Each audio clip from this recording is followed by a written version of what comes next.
Hello. I'm going to do a video about the leprechauns and everything. And I got another video I'm doing about listing lists to come up after this video right here. Hope you enjoy.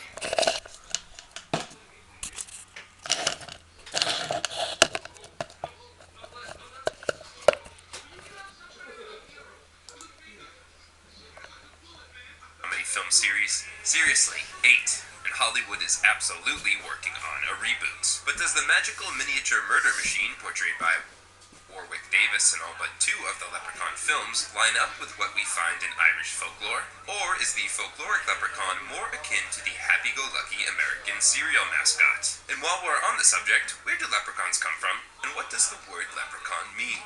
The answers might surprise you. Let's start with the basics. What is a leprechaun? I mean, is it a type of elf, a dwarf, a little old man? While you'll often find such terms included in dictionary definitions of leprechaun, the reality is that those are merely descriptions of what leprechauns look like. And of course I'm using the word reality here very loosely, because as far as we know, leprechauns are imaginary beings. Or if they do exist, we certainly do not have indisputable evidence of their existence. And no, that pile of animal bones you saw at that Irish pub that one time does not count as indisputable evidence. Imaginary or not, leprechauns exist in the Irish folk tales and fairy tales that have been passed down for centuries. And based on the characterizations found in those stories, I propose the following concise definition for leprechaun. A leprechaun is a solitary Irish fairy, characterized by its short stature, habitual shoemaking and mischief-making, and its immense wealth, which typically takes the form of crocks of hidden treasure. As solitary fairies, which puts them in the same category as the Cloricon and the Fardarg, leprechauns are withered, old, and, quote, in every way unlike the sociable spirits, or trooping fairies. They dress with all unfairy homeliness, and are, indeed, most sluttish, slouching, jeering, mischievous phantoms, end quote. This according to W.B. Yeats's 1888 book, Fairy and Folktales of the Irish Peasantry. D.R. McNally Jr. elaborates on the physical appearance of the leprechaun in his 1888 book, Irish Wonders, noting, quote, he, the leprechaun, is of diminutive size, about 3 feet high, and is dressed in a little red jacket, or roundabout, with red breeches buckled at the knee, grey or black stockings, and a hat cocked in the style of a century ago over a little old withered face, end quote. McNally also specifies that the leprechaun will typically wear an Elizabethan ruff around his neck and frills of lace at his wrists, with the exception being on Ireland's Wild West coast, where he, quote, dispenses with ruff and frills and wears a frieze overcoat over his pretty red suit, end quote. Now, as you might have noticed, one color keeps popping up in McNally's leprechaun description, and that color is not green. It's red. And that's because only trooping fairies wear green jackets in Irish folklore. As a solitary fairy, the leprechaun essentially has a uniform which includes a jacket that is red by default. And in some northern counties of Ireland, where the leprechaun goes by the name Lorryman, that uniform is an actual military uniform. And while we can certainly find a resemblance to modern leprechaun depictions in the aforementioned description, with the stockings and the breeches and the jacket and the hat, the color is wrong. Whether it's the Boston Celtics logo, which debuted in 1950, or the leprechauns in the 1959 film Darby O'Gill and the Little People, or the Lucky Charms cereal mascot, which debuted in 1963, or the University of Notre Dame's Fighting Irish mascot from 1964, all modern popular depictions of leprechauns have them decked out in green attire. Why'd they get rid of the red?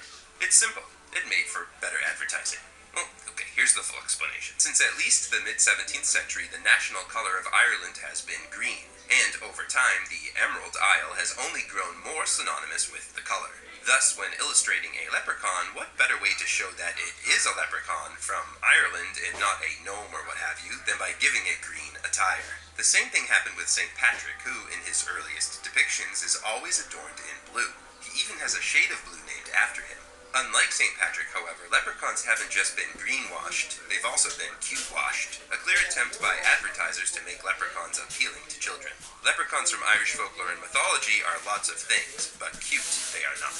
That's why, for all of its faults, I have to say, the Leprechaun horror comedy film series, which kicked off in 1993, offers one of the more accurate portrayals of a leprechaun in the modern era. For starters, dude is sufficiently wrinkled and decrepit looking, and his obsessions with shoes and treasure hoarding are front and center in the plot, keeping with traditional depictions. Speaking of, the idea that a leprechaun would kill to protect and or retrieve his treasure isn't that far-fetched. As W.Y. Evans Wentz wrote in his 1911 book, The Fairy Faith in Celtic Countries, quote, "The leprechaun indicates the place where hidden treasure is to be found. If the person to whom he reveals such a secret makes it known to a second person, the first person dies, or else no money is found. In some cases, the money is changed into ivy leaves or into furze blossoms." End quote. Yeah, leprechauns could get dark. I also get the sense that the film's writer was familiar with Alfred Percival Graves' 1909 work, The Irish Fairy Book, in which the leprechaun is described as carrying a sporon na skilling, or purse of the inexhaustible shilling, something that is loosely alluded to in the film. And then there's this notion that leprechauns can only be restrained by certain objects. In Graves' book, a plow chain or woolen thread can do the job. You can tie him up with those. In the movie, a four-leaf clover is needed, which, I mean, sure. But to clarify, leprechauns, as portrayed in Irish myth and folklore, aren't purely evil. Indeed, many scholars believe they started out as Irish gods, members of the Tuatha Dé Danann, before shrinking in the popular imagination.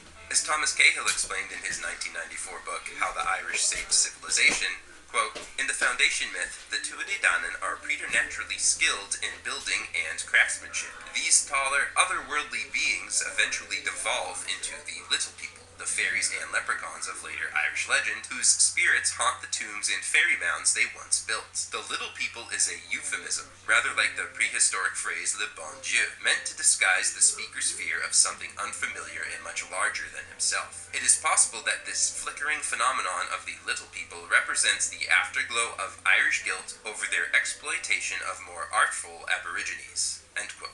The more artful aborigines Cahill is referring to here are the original Stone Age inhabitants of Ireland, who were responsible for building all of those awesome dolmens and other megalithic structures that dot the Irish landscape. While often attributed to Gaelic-speaking Druids, the Gaels didn't build those. Earlier Stone Age people did. People who had crossed over from Britain possibly when a land bridge had been present. But to be clear, those first inhabitants of Ireland were of average height for their time, if not a little taller. So despite what you may have read on Facebook, there was never a mass migration of Twa pygmies from a landlocked region in Africa to Ireland. This is a fringe theory. It's actually more of a meme than an evidence-based theory that always pops up around St. Patrick's Day, and I already made a video debunking it. The bottom line, leprechauns are not based on flesh and blood little people. Or as Evans Wentz put it back in 1911, quote, "The testimony of Celtic literature goes to show that leprechauns and similar dwarfish beings are not due to a folk memory of a real pygmy race, that they are spirits like elves." End quote. That being said, within the word leprechaun, there may be a reference to a group of real historical people from ancient Rome, the Luperci. The Luperci were essentially the stars of the ancient Roman pastoral festival, Lupercalia, held annually on February 15th. They were a priesthood comprised of youngish men who would run naked or nearly naked around Rome's Palatine Hill, striking those they encountered with thongs. No, not that kind. Or those kind. In this case, the thongs, known as februa, were narrow strips of flayed skin that they took from the animals they sacrificed. Fun! Now, what does any of this have to do with leprechauns? Absolutely nothing. That is until St. Augustine of Hippo compares the Luperci to Greek werewolves in the 5th century CE. See, the Greek werewolves are said to transform from man to wolf after taking a dip in a lake, and the point St. Augustine was trying to make was that the Luperci priests were similarly wild. On Lupercalia, they transformed. What's more, their name, Luperci, likely means something like brothers of the wolf. But when Irish scholars got their hands on St. Augustine's writings, some 2 centuries later, something gets lost in translation, to put it lightly. The Irish scholars think that the Luperci are werewolves, or at least some kind of supernatural race that's keen on aquatic activities. Hence, when the scholars hear the tale of 3 mischievous sprites attempting to drag an Irish king to their home beneath the sea, as detailed in the Ulster cycle tale The Ectra Fergusa Macledi, or the Saga of Fergus Macledi, which had been passed down orally in Ireland for centuries prior to the arrival of Christianity, at least one of the scholars is reminded of those rascally Luperci St. Augustine had written about 2 centuries prior. In addition to dubbing the little beings Lukerpan, marking the leprechaun's first significant appearance in Irish mythology, the scholars make up a backstory, reasoning that the supernatural race of little Luperci were able to survive Noah's flood and seek refuge in Ireland on account of their being such great swimmers. Of course, this is just the latest in a long line of theories attempting to nail down a definitive etymology of leprechaun. A one Mr. Douglas Hyde, who in addition to being a linguist and folklorist was, checks notes, the first president of the Republic of Ireland, had a different theory. And I quote, "The name leprechaun is from the Irish leith brogue, i.e. the one shoemaker, since he is generally seen working at a single shoe. It is spelt in Irish leith brogan or leith frogan and is in some places pronounced luchriman." End quote. And while Leith Brogan, spelled Leithbragan, was recognized as an alternate spelling of leprechaun in O'Reilly's Irish-English Dictionary, first published in 1817, John O'Donovan's 1864 supplement to that same dictionary preferred the spellings lupercan, L-U-P-R-A-C-A-N, lurican, spelled L-U-G-H-A-R-C-A-N, and lurican, L-U-G-R-A-C-A-N. Those last two spellings are especially significant because they seem to contain within them the name of the Irish god of many talents, Lu, a cognate of the Gaulish Lugus and the Welsh Lu. And if Peter Beresford Ellis is to be believed, the god Lu is quite literally the original inspiration for the leprechaun, both in name and form. Here's his explanation. Quote, "When the old gods of Ireland were driven underground, Lu was given the she of Rodruban by the Dagda. Over the years, this mighty god's image diminished in popular folk memory until he became simply a fairy craftsman named Lu Cromet, and became anglicized as leprechaun. The leprechaun is now all that survives of this potent patron of arts and crafts." End quote. However, it must be said that both the little stooping Lu and one shoemaker etymologies are likely folk etymologies, meaning they were applied retroactively in an attempt to create alignment with what was known about leprechauns from popular stories. The, quote, "true etymology of leprechaun," according to issue 256 of the Revue Celtique, is something much simpler. It comes from the Old Irish lugur pan, meaning little man. Similarly, Whitley Stokes interpreted leprechaun to mean small body, arguing it was composed of the Greek root lu or lagu, small, and the Latin corpus, body. Now, there's no denying that Occam's razor nudges us in the direction of these latter, simpler etymologies. Meanwhile, my love of Irish mythology and folklore draws me toward all of the other ones. But what do you think? Was the leprechaun named simply for his size? Or was he named for his occupation, for a Celtic god, or for a group of half-naked Roman priests who were mistaken for werewolves? Leave a comment and let me know. And now that you've learned the truth about leprechauns, go grab yourself a copy of St. Patrick in your pocket and learn the truth about the so-called Apostle of Ireland. You can be sure to impress or annoy all of your fellow partygoers by keeping this primer on St. Patrick in your back pocket and busting out fun factoids like, was St. Patrick married? Did St. Patrick murder somebody? The answers are not as clear-cut as you might think. As always, my name is I.E. Neverday, editor of the short story collection Neon Druid and creator of IrishMyths.com. Thanks for coming out.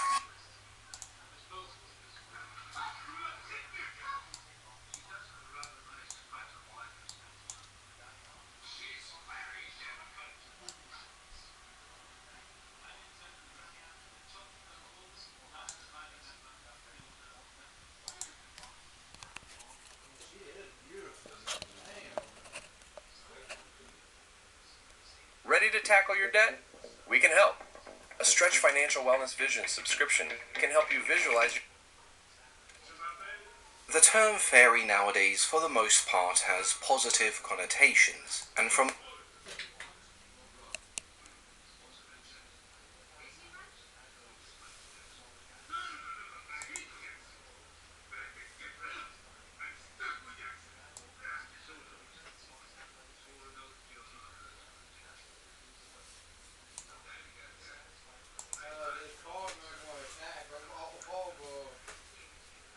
Behind the Rainbow, the disturbing reality of leprechauns and the dark side.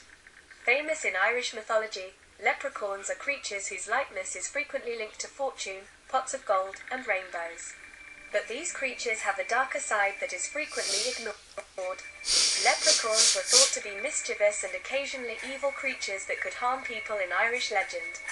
Their cunning and deception, as well as open violence and alcoholism, are only a few examples of their destructive and malicious behavior. Leprechauns are a prominent figure in Irish folklore, appearing as small humanoid creatures with beards and wearing traditional clothing like coats and caps. They are known for their mischievous behavior, often playing pranks on humans who cross their paths. Legends say that leprechauns keep hidden pots of gold at the end of rainbows, guarded by the creatures in their underground lairs.